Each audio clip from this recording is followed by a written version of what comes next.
Welcome to Drafting Out Loud, where today we're looking at the underdog market movers. On today's episode, we look at some risers that we predicted would rise and see how close we were. We then look at two fallers that we essentially predicted based on those risers. And last but not least, we look at the values and talk about one value, which we're not really clicking as much. Let's get into it.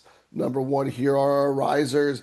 And we made some predictions on a number of these risers, including Wicks and Cooper and Golden and Reed, and wanted to talk about these players now. So first off, with Wicks, we said Wicks would probably be rising and he'd start to get pretty darn close to some other players like Isaac Tesla and another player that was around Isaac Tesla. Who was it? I think it was Isaac Tesla and A.D. Mitchell. And Dontavian Wicks is getting close. He started in the 200s. Not started, but he was in the 200s when we were talking about that. He's now up to 181. He's moving much closer to both Isaac Tesla and A.D. Mitchell, who are in the 170s. We were kind of saying that he was going to get towards that side of the board, and it would make sense for him to pass up players like Kayshon Boutte, Trey Harris, Tyreek Hill, Christian Kirk, Darnell Mooney, Malik Washington, Tank Dell, Trey Tucker, those types of players.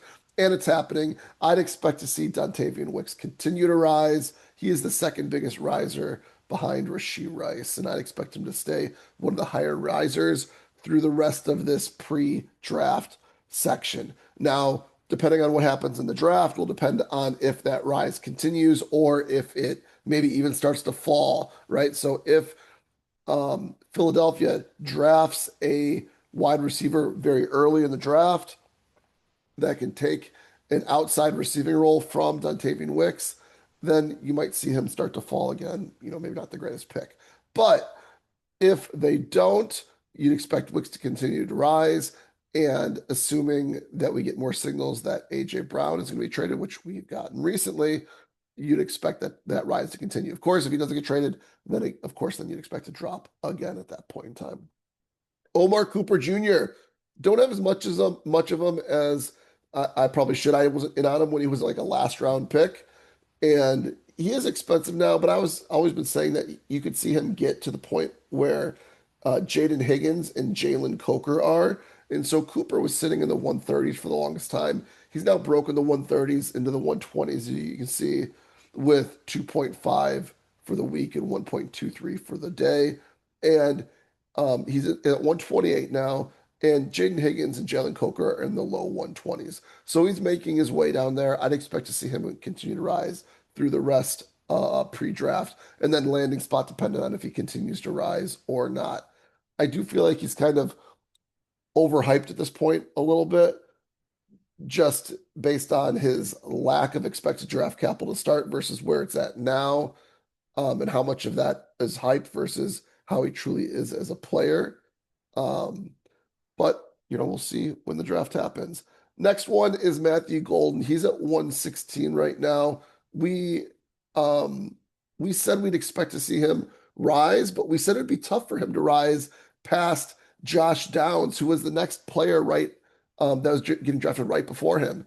And guess what? Matthew Golden, while he's risen, he has not risen past Josh Downs. So he's kind of been stuck in that same spot, rising a little bit, inching up a little bit, but having a hard time getting past Josh Downs. I didn't look into it, but the next player before that is Xavier Worthy. My guess is that Xavier Worthy is probably still falling a little bit. He's at 114 now. I feel like he was much closer to 100 at one point in time. The next one that we wanted to talk about was Jaden Reed. Now, Jaden Reed, we said he could get potentially, depending on what was going on and how much steam there was, we said he could potentially get into the 80s. He's not in the 80s yet, and so wanted to kind of talk about why he's probably not there yet, and who knows if he'll ever get there. We were talking about how he could probably rise up potentially if people started to get stack hungry for Jaden Reed with Jordan Love. Basically, as Jaden Reed kind of gets pulled up a little bit more into the further and further into the left side of the board until he ends up in the earlier round. Then you might see him get pulled up and pulled up and pulled up until he's then kind of stacked with Jordan Love on the right side of the board. That was kind of the idea potentially. Now, why do I think that it's been slow going for Jaden Reed? I think the reason it's been slow going for Jaden Reed is similar to why we were saying there's going to be slow going for Matthew Golden. It's the players around him. Once you get into the 80s, we're talking about some pretty interesting players. We're talking about Jordan Addison, Chris Godwin's in the early 90s, Romeo Dobbs, who's rising up for some reason as the player right before Jaden Reed. And then even after Jaden Reed, there's some pressure with the players after him as well. You have Wandale Robinson, you have Casey Concepcion as well. So there's some hype on both sides and some intriguing players on both sides. I didn't name all of them. Those were just some of them. Jacoby Myers, who's been going up and down with this Travis Hunter news as well as before Jaden Reed. So basically, I think Jaden Reed moving up because, again, maybe more targets to go to fewer players in the Green Bay offense as opposed to the past where they were really kind of spreading that thing around, five wide receivers. Now they might just have three wide receivers, and while they'll still continue to spread it around most likely, just because that's how the offense works or has worked, there's less players to spread around too, which means they'll all most likely eat more. But again, with all those other wide receivers in that area, as well as other positions that are being targeted around that area as well, it's making it harder for Jaden Reed to rise up the boards, which I think makes this a value pick for you at this point in time a little bit. But a value pick, but also with some risk as well. The risk, I don't think the risk is really with Jaden Reed. I think it's just the value of, or the risk is the players around him that you're maybe not clicking. All those names that I mentioned and a couple other ones all potentially could end up being better picks. We don't know. That's why you don't want to probably go too hard on Jaden Reed. But I think you do want to be aware of this if you see him continue to rise more than the other players around him.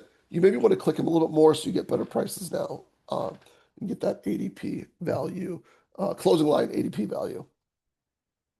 Uh, Next thing we're going to go is look at the fallers. And the one faller that I said I had a lot of interest in, which I'm not sure how much I have now. Not that I don't have any. Oh, sorry. Fallers. No, fallers. The two fallers that we kind of predicted, I'm sorry, are two fallers that we kind of predicted a little bit based on the risers. And those two fallers are Jalen Coker and A.D. Mitchell. Now, we've talked about them in a couple different ways, and I don't know if I've done it on these or on the drafts that I've done. Check those out as well. But two players that I haven't clicked on much are Coker and A.D. Mitchell. Coker, I've only really drafted if he is kind of like a bring back and he's falling. Very little Coker, if I'm not mistaken. And A.D. Mitchell, I was trying to take before he started to rise and before Geno Smith was starting to rise. Now that there was a rise in A.D. Mitchell and then a rise in Geno Smith, it's been hard for me to draft him as well. The main reason why it was hard for me to draft both of them was because there's a lot of speculation that both Carolina and the New York Jets are going to be drafting wide receivers in this upcoming draft, and that might push these guys down the pecking order. And so I don't want to be overweight on these players when things could change significantly in the near future. But now there's even extra pressure on those other players that we're talking about. And that when we go look at our risers again, we have we have Omar Cooper Jr., who's putting pressure on Jalen Coker. And then we have Dontavian Wicks, who's putting pressure on A.D. Mitchell. And so they're starting to fall not only because of the risk, but they're falling because these other players are rising and they're actually getting, the risers are getting drafted ahead of these players. So expect those falls to continue up until the draft at the very least, and then maybe even after, depending on what's going on with players. So be aware of that. Platform values. The one platform value that I was clicking a lot early, I'm not clicking as much now, partially due to listening to some other drafters, as well as maybe just thinking through this just a little bit more. And that's Colby Parkinson. He is a huge value. He's always been a huge value on Underdog relative to DraftKings. And I don't think he's a bad pick, but two things made me kind of slow down on this one. Number one, watching another stream listening to Sacrilegious, who probably a much more analytical mind than me. Uh, he was liking a Pat Fryermuth a lot more than Colby Parkinson, thinking that Fryermuth could be a pick more in like the Hunter Henry type of area. And he did not have any positive things to say for Parkinson in the same way. And so that kind of gets me on Fryermuth a little bit more. I was already on Fryermuth some, as you knew, because I've been trying to hit the Aaron Rodgers Fryermuth stack. So it wasn't like I was avoiding Fryermuth. But I've at times now decided, you know what? I'll just take Freiermuth one round earlier as opposed to letting Parkinson fall to me. Also, Colby Parkinson hasn't fallen as much to me in cases where I expected him to, too, which again makes it easier for me to just go, you know what? I'll just take Freiermuth now versus risk losing both of them in the next round. The other thing I've been thinking about is who the Rams are expected to draft. And a lot of people are thinking they're going to take um, Lemon, the rookie, with their first pick. If they do that, then the rookie wide receiver, by the way, Makai Lemon in the first with their first pick. If they do that, will they start running more three wide receiver personnel as opposed to two tight end personnel? And if they run more three wide receiver, what tight end's on there? Is it Ferguson or Parkinson? So I do think if Parkinson's role gets diminished, obviously you should be a little less likely to draft him, I'd imagine, considering you think if it gets diminished from a scheme perspective, and you expect it already to maybe get diminished slightly due to a competing tight end perspective as well. So, with all those things going on, Parkinson, while I don't think is a bad pick, I don't expect LA Rams to stop doing the two tight end thing completely. Um, it could change some. The Rams have changed their personnel season by season, depending on what's worked best to counteract how defenses are playing and to take advantage of their personnel the best. They're really good at that, and that might mean Parkinson gets less playing time. So there are our risers. We did pretty good, I think, overall on our thesis for why our risers would rise and where they're rising to. I think we've done a good job explaining why some of them couldn't rise as much, and we spoke to some of that even when we were making our predictions. Um, I think that we're going to slow down here on one of our values. I'd recommend you do that as well. And some of the fallers that we talked about are the ones we predicted as well based on the risers. Let me know what you're thinking. How good a job have we done so far? Where am I failing? And I'll see you on the next one. Peace.